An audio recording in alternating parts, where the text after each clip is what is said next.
don't get me wrong, it's a process every year. Every year we have to talk about it.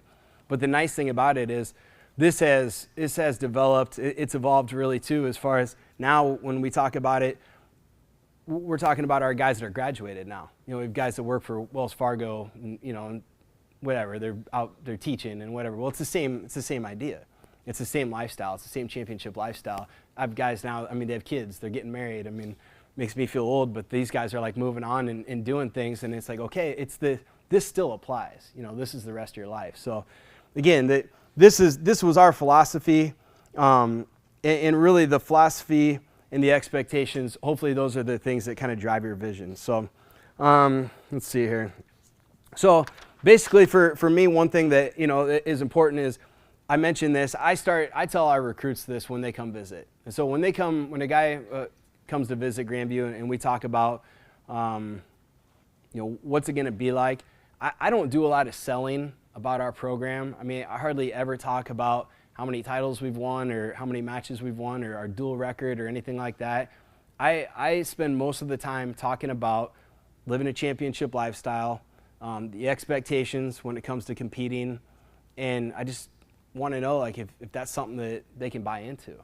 I really don't spend a lot of time trying to pump us up, and maybe there's times when we should do more of that, but I think guys like that, and I think that it gives them a true idea of what the expectation is going to be.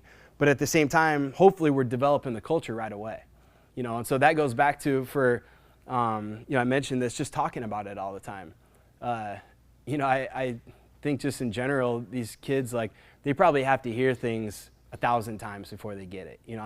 I know if I was sitting in your chair right now, I'd probably be thinking about something else right now.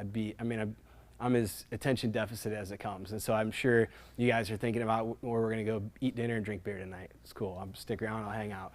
But these guys are worse. They're even worse. And so it's like I just have to keep hammering this home all the time. And there's even times when I'm like, I'm going to talk about this again. I wonder if they're rolling their eyes. So here goes Mitchell talking about lifestyle again or whatever. Well, they're not going to get it, And I always tell a story when I was in college. My sophomore year in college, my freshman year, I was one of the, it wasn't 50% of the time. It was 99% of the time when my coach was talking, I was thinking about my high school girlfriend for sure.